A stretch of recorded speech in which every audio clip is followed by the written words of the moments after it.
dominant hand, so we can change that to left-handed or right-handed, and that will dictate the orientation of the keyboard and number pads for one-handed mode, which I'll show you a bit later. We also have pen attached or detached sounds. You can turn that off or on or change the sound.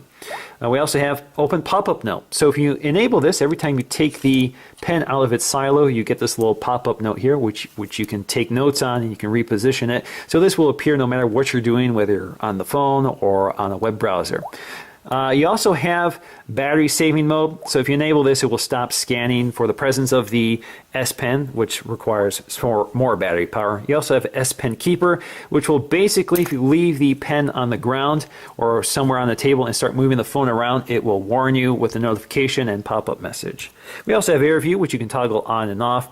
You also have sound and haptic feedback, which I don't like, so I tend to turn that off. You also have your quick command settings, which I've just explored earlier. Now, something also unique to the Note 2 is one-handed operation. So you can find that under settings here. So you can tap one-handed operation. And you have several toggles here you can toggle on and off. And this works with whether you're left-handed or right-handed. So you want to specify that under settings as well.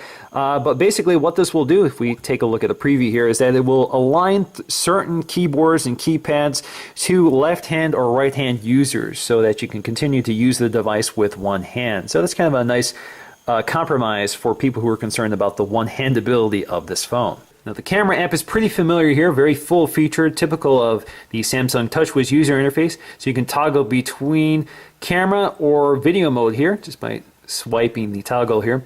So in camera mode, you have something called burst shot. So if you just happen to hold the shutter release, we'll take up to 20 photos in rapid succession.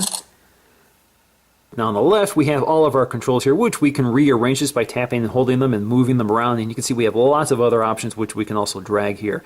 When we're done, we can just drop into place. So our flash settings are pretty familiar here. Turn it off, on, or set it to auto. You also have scene mode, or shooting mode, which has lots and lots of options. You can do best photo, which will take 8 photos in rapid succession, and you can pick the best one you want. Best faces also works the same.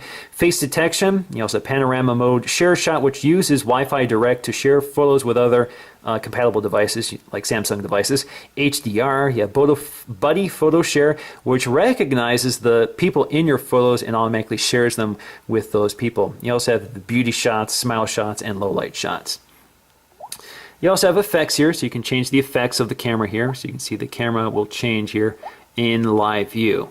And we have our settings here, which brings us back to lots and lots of options here. So you can change your effects, you can